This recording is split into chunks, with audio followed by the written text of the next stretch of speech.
This is really trippy! Hello everyone, I am Third Mario Brother, messing around on the level select screen of Kirby 64, the Crystal Shards. In the last episode, we completed Rockstar by defeating its boss, and began on Aqua Star, completing its first two levels. In this episode, we're moving on to the third level of Aqua Star, and I believe we're going to finish up Aqua Star in this episode, if time permits, that is. Now, I mentioned in the last episode that, the levels in Aquastar get more aqua-y, if you will, or rather water-themed is a term that makes a little bit more sense there, as Aquastar progresses. As you can see, we're sitting on the beach right here, and hey, there's an enemy that we haven't seen in a while. It was from that one cave level on Rockstar, but, as you can see, we're sitting on the beach, and, whoa.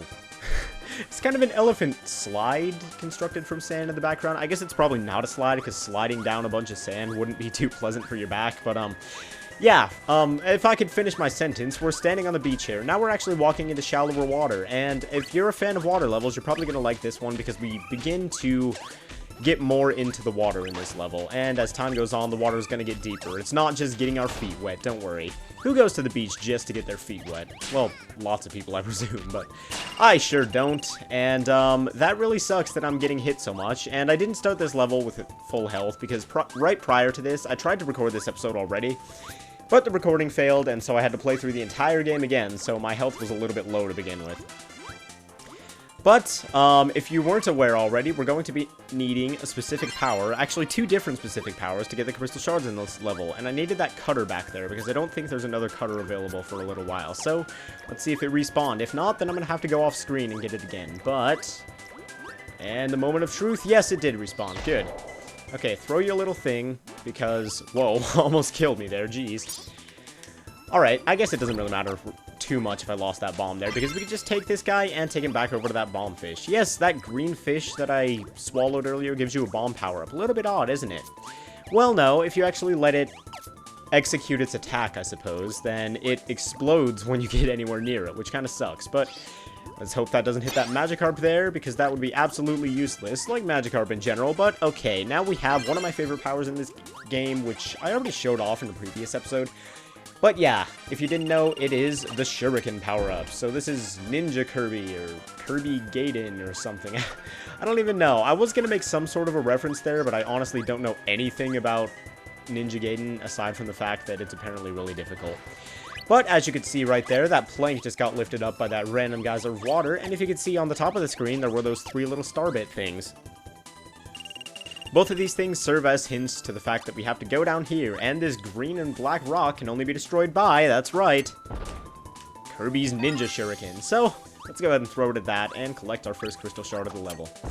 Now, there's something later on in this level, and I already said that we have to get 2 Crystal Shards using power-ups, so it's not too much of a spoiler that I'm saying this now. Just make sure you keep running here so you don't get destroyed by these Gordos. But, we're going to need another power-up later in the level, and the thing that we have to destroy is also green and black looking. So it's a little bit confusing. You'd think you'd still need the Shuriken power-up at that point, but that's not true. You actually need a completely different power-up that I don't believe we've explored yet. But anyway, moving on, we'll get to that in a little bit. Standing on these logs causes them to sink, and I'm not sure what the big threat here is. I guess there's a current in the water that pushes you to the left, if you couldn't tell already. But there's no real big deal there, because there aren't too many menacing enemies in the water anyway. But the power we need is going to be Rock and Cutter, which... I don't believe I've showed it off yet, changes you into, Kirby's allies from the Dreamland series, which is kind of cool. I don't know their names, so apologies for that. Like I said, I'm not the hugest hugest? Is that actually a word? I don't know. But I'm not the biggest Kirby buff in the world, so I don't know the names of all these allies. But in this room, be very, very careful. Because after destroying this guy, a Crystal Shard is going to appear in this room. But the hole for you to get out of this room is going to be about under where I'm standing right now. So yeah, if you're standing too near him and you fall into that hole, then you won't be able to get this Crystal Shard. And you can fly back up into this room like this, but the Crystal Shard will have despawned by then anyway. So yeah, kind of a jerk move on part of the developers, and yeah, that sucks. But here's possibly my favorite transformation that this ability gives you, because you can fly really fast and move really fast with that bird right there. But yeah, that's cool. Go ahead and destroy this. You can also fly with that owl, but not quite as much because it's a lot heavier. Among the other transformations, there's a big pile of slime, the name of which I don't honestly know. And a fish whose name I also don't know, but the fish is the most useless out of all of them. All it can do is hop, so even the pile of slime... Actually, the fish can't even hop, it can just turn from left to right. All the pile of slime can do is hop, so even the pile of slime, which you would think would be a lot less useful than the fish, is more useful than the fish. So, as confusingly as I may have worded that sentence, yeah. If you get the fish, you're probably going to want to change out of it pretty soon thereafter, because it's not the most useful thing, if I haven't made that clear enough already. But here we have more of these rolling spiky logs that look a little bit like candy on the end, and... Wow, I think that's the first time I've actually ever been hit by one of those, and I didn't realize that it flattened Kirby out afterwards, so... That's kind of cool, a little comic touch in this game, which I really do love the humor in this game. See, here's the fish. All I can do is gloop, gloop, gloop, look at me, I'm a fish, I'm the best guy ever. But yeah, I really do love the humor in this game. Most of it's within the cutscenes, but I love all that too. It's kind of like an older cartoon. Kind of like something you'd expect from there. But let's go ahead and grab this trading card instead of a 1-up for once. And yes, through this playthrough, having had to play through the game again recently, I didn't get a crystal shard. Wait. Did I just not bother picking up the crystal shard? What the heck is wrong with me?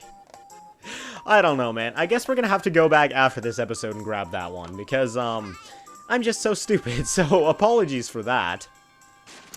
Anyway, moving on here we are, the pile of slime, and yes, we can actually move left and right. Holy crap, that's so surprising, but yes, this is the first full underwater level of this game, and I actually don't mind the first parts of it too much, like this screen and I believe the next screen, because you can actually move fairly quickly. Here we have a pack of Magikarp, and holy crap, they can actually do something for once. Since they're underwater, they can actually swim. But yeah, we have these boulders falling here, and I believe if you get crushed between them and the ground, you die instantaneously, so you're gonna not want to let that happen. If one's near you, though, you can suck it up, and you can destroy them as well, so no need to worry too much about that sort of stuff. And down here, we have a sandwich and a cake, so if you take a little bit of damage from the falling boulder, or the missiles that apparently I'm terrible as anything at dodging, yeah, you could just heal yourself up there. So let's go ahead and move along with the bird, and it's actually less fast a mode of travel than Kirby is, if that sentence made any grammatical sense whatsoever, because underwater here we have a current pushing us right now rather than left, so it's pushing you the way you want to go, which I kind of like that. But anyway, our first crystal shard is located in this room, so let's go ahead and swim all the way to the top. There are some currents pushing you, and it looks kind of like a game. I forget what it's called. Pachinko? No, I totally forget what the game's called, but you drop like a ball into the top part of it, and it goes down, and it's gambling, sorta. But anyway, geez, I couldn't get it that time. Oh no, no, Kirby. Okay, can I get out of this, or am I gonna have to go into this? Well, I guess we're gonna have to come back for that crystal shard as well, because there's a current pushing us here, and we can't get that. But yeah, it's at the top, and you want to kind of approach it from the left, because there's a current pushing you to the right that whole time, and this episode's just not going too well in general, is it? Let's go ahead and suck up this bomb fish, make sure he doesn't destroy us. Having a power-up here, I'm not sure how beneficial it is. The last power-up I had here, doing a practice run of this level, was rock. Just plain old singular rock, so I'm not sure how beneficial that is. But really, did I just... Did that just happen? Did I just miss another crystal shard in this level? Man, I'm just fantastic at this game. Anyway, moving on. Yeah, you're going to want to approach that one from the bottom and the left as well, because the current is just too strong to fight against. Like, I can slow myself down, but I can't fully stop myself here, as I just demonstrated. But anyway, yeah, apologies for the absurdly terrible gameplay. I'm not sure what's up with that. Maybe it's because I just played this game for an hour and a half straight without actually recording any of it, but... Here we have our mini-boss fight of this level, and you can hold these egg-spitting guys above your head. I totally don't know what they're called, but I guess that's not that big of a deal. You can hold them above your head, and... Oh, geez, don't get hit. Ah, dang it. Yeah, what I was saying. You can hold these guys above your head, and, what's going on? Okay, like I said, you can hold these guys above your head and they'll spit eggs out, but it's a little bit difficult to try to get underneath that giant fish there, so I think it's just easier to spit it at it from the side. And I only managed to lose 1 health that time fighting that thing. I'm terrible at that mini-boss fight, I already know. But, Luckily when you die, and that was the first death of this playthrough, let's keep a death count up, shall we? Nah, I'm not going to edit one in, but I'm sure there won't be too many deaths, although I'm not fantastic at this game, as I've been demonstrating this entire episode. Yeah, I'm terrible at that boss fight, but luckily when you die, it respawns you at the beginning of the room with full health, so that was a little bit of an aid to me. And now our final crystal shard, let's hopefully not miss it this time, is at the bottom of one of these pits in this room. Luckily, when you get into the pit, the current disappears, and this is for you to, like, dodge or time up your leaving of the pit with the Gordos or whatever. But yeah, we got at least the last crystal shard of this level on our first run through it, so let's go ahead and continue onward. Looks like that's the end of the level, and since I'm so low on health, and since I'm so terrible at the boss fight of Aquastar, which we're going to be taking on in just a moment here, I'm going to go ahead and grab a Maxim Tomato instead of a 1-up or one of those cards like I usually do. But yes, here's the boss of Aquastar, possibly the hardest boss in the game for me. Fun fact, until very, very, very recently, as in today, I've never actually progressed past this boss in this game. As a kid, this thing was just near impossible for me. It was so difficult. But what I would always try to do as a kid, like I mentioned in a previous episode, I always thought the rock power-up made you virtually invincible, so I would bring the rock power-up here. And the fact that this boss fight is underwater renders the rock power-up essentially useless. What you're going to want to do, generally, is actually not bring a power-up to this fight. Because he will be spitting this stuff at you, and you can hold these poker fish things above your head. I'm sorry, I'm not entirely sure what they're called. And you can either do that, or you can spit stuff out at him. Spitting stuff out at him, I find, is a little bit easier because it has a greater range. But yes, we've defeated him! I'm laughing in your face, my biggest childhood enemy. Uh-oh. What's going on here? Oh no, did he die? Did he just fall into the abyss and die? But no, unfortunately. As cruel as that may sound, he's got another phase to him, and a lot of people consider this one a lot more difficult. I'm not sure how I feel. Actually, yeah, this phase is a lot more difficult. It's the one that always gave me trouble as a kid, primarily because I would try to drop on him with the rock power-up, and I would just fall into the pit below. Yes, you can fall off the screen in this one, so you have to be very, very careful for this second phase of this boss. And it's kind of interesting how this boss has a second phase, and Popstar's boss had a second phase, but Rockstar's boss didn't have a second phase. Sorry, I lost my train of thought there for a moment. Not sure what happened, but whatever. And he has this thing where he swims off the screen and then swims back on. He'll shoot missiles out of his mouth. How he manages to keep a bunch of missiles in his belly or in his throat or whatever without actually being actively harmed by them, I have no idea. But hey, I'm not complaining because it's ammo for us to hit him with. You can also take the things on the side, and when he's swimming up, or when he's just stationary, well, not stationary, but just moving slowly from the side to side like this, you can hit him either time, and overall, this boss fight isn't that bad. I guess I was just even worse at this game as a kid than I am right now, which is really saying something. But anyway, thank you all very much for watching this episode of Kirby 64 The Crystal Shards. I hope you all enjoyed it, despite how terrible my gameplay might have been on that second level. I will see you guys next time, although after this cutscene, we're going to go ahead and collect the crystal shards that I missed, so I will see you guys then.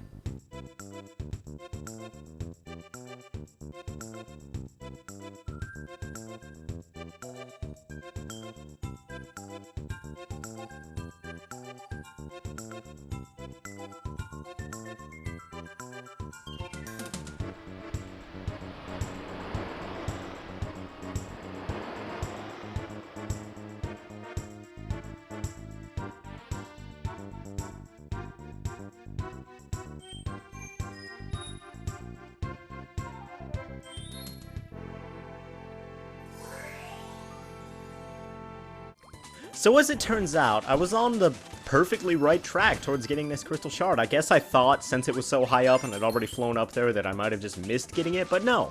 You actually have to use this power more than once. You have to go ahead and change into this guy right here, who has the ability to jump infinitely on walls. So yeah, you can climb walls with this guy. Kirby flying, or the little bird flying, or the big bird flying don't quite cut it, so you have to go up with this guy and keep going up and up and up, and it's quite a way. Quite a tedious journey, especially if you're terrible at doing this like I am. But as long as you keep jumping... Oh, geez. Turned away from the wall there by accident. As long as you keep jumping, you will get to the crystal shard eventually. So let's go ahead and grab it and continue onward. And for this one, go ahead and just approach it from the left and beneath like that. And this one, just go ahead and scoot to the bottom of the pole and let yourself go all the way to the right like that. Jeez. 3 missed crystal shards in one episode. Holy crap, that is so terrible. Well, thank you all very much for watching, and I will see you guys next time, when hopefully I won't have to apologize quite as much for my idiocy. See you guys then.